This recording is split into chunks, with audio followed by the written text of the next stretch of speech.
A related concept to software as a service is service-oriented architecture. So sometimes in computer science, people make up a term that's really hard to understand, and or so general that it applies to everything, and so people don't use it. So service-oriented architecture was almost so general that it almost died, but it actually has a good meaning. It's not everything is in service-oriented architecture. So kind of the question is here, is there a way that you can design software so that you can recombine all independent modules and create new applications out of it without doing a lot of programming? That's kind of the question. And service-oriented architecture is that idea. All the components are designed to be independent services, like you would go over the internet to access them. That's the idea of service-oriented architecture. So what this means, if everyone's its own service, is if you went over the internet to access it, it's easy to get replace one, right? One of them is replaceable very easily. It's not going to bring down the service. And it's also recover mistakes from dying. You can throw things out or put them back together. It's much more flexible. So Armando and I had to come up with a name for the thing that's not service-oriented architecture, and we think it's a software silo. So it's monolithic. It's behind it kind of the way you would traditional do it. There's no APIs that are visible. Everything's internal. And it's kind of the normal way to do it, and we would use this, a grain silo as the acronym. So we had a hard time trying to explain this, and then this thing happened while we were writing the book that was fortuitous. So if you work at companies, there's often inside of companies, there'll be, well-known people who write a lot of email, flame on about how the company's so screwed up. We got to do this because, we're dummies, right? Well, there was a guy at Google who used to be an Amazonian, right? He used to work at Amazon. He'd come to Google, was successful at Google for a while, and he had two blogs. He had his internal Google blog where he'd flame about everything that's screwed up about Google, and then he had his public blog where he'd say how wonderful Google is, right? And alas, one day, probably because he was multitasking, he was probably playing with his phone when he did it, when he posted his Google Flame instead of the Google blog, he went to the public one, and the public one he probably said really nice things about Google that day. So Armando saw it, and he figured it wasn't going to be up very long. He grabbed it and saved it. So that's what the next slide is going to be, and it's just the best. It's the best description of software and service that we've seen. And so the person said, supposedly thinking internally to Google, he was talking about Jeff Bezos, the founder and CEO of Amazon, and the company was about 7 years old at the time when he was been there, and they'd been using kind of monolithic software. And so you come to work Monday morning, you get this email from Bezos. And there's 7 points here. 6 of them he really said, and 1 this guy added. And so I'll tell you which one it is. You open up your email, and it says, all teams will henceforth expose their data and functionality through service interfaces. Teams must communicate with each other through these interfaces. There will be no other forms of communication. So I didn't want to leave any holes here.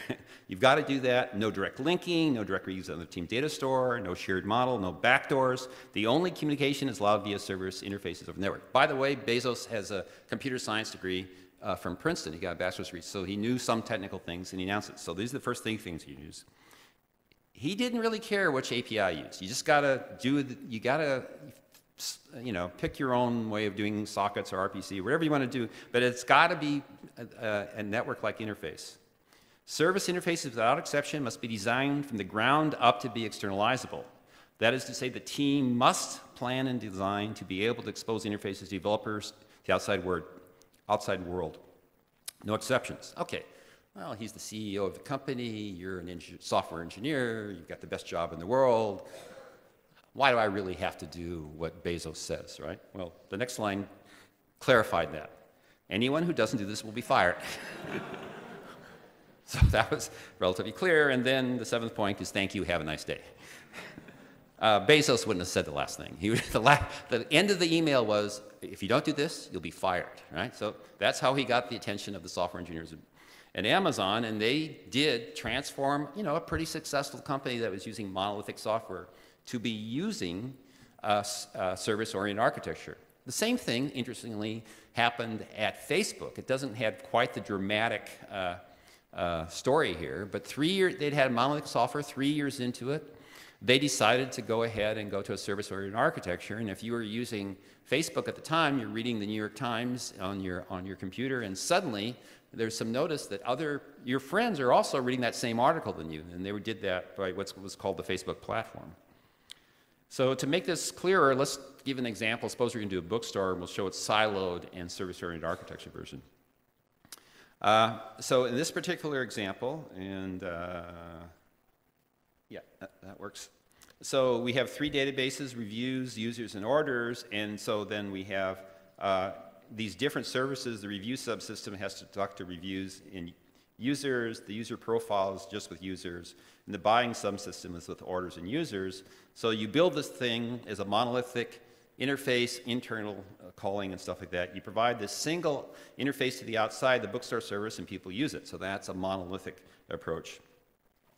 The service-oriented approach has a lot of the same components, but these are now services. So user reviews, the review service has editor and user reviews, the user profile service, the buying service, and you can combine those together to get the bookstore service just like we had before. So it's a little bit more overhead. You pay the network overhead of providing the service, but it works. Well, what's nice about this, we could easily add credit card processing. If maybe it wasn't there before, you get that service somewhere else and plug it in. And you could create a brand new service, favorite books, that you just use these 2 pieces to create and tie them into social networking. And then your friends can book services. So that's the idea of service-oriented architecture. So let's try another one of these polls here. So which statement is not true about service-oriented architecture? Service-oriented architecture does not affect performance. Siloed systems are likely completely down on a failure. So service-oriented architecture must handle partial failures. Service-oriented architecture improves developer productivity primarily through reuse. And no service-oriented architecture service can name or access another service's data. It can only make requests for data through an external API. All right, so look for a couple of seconds and then vote.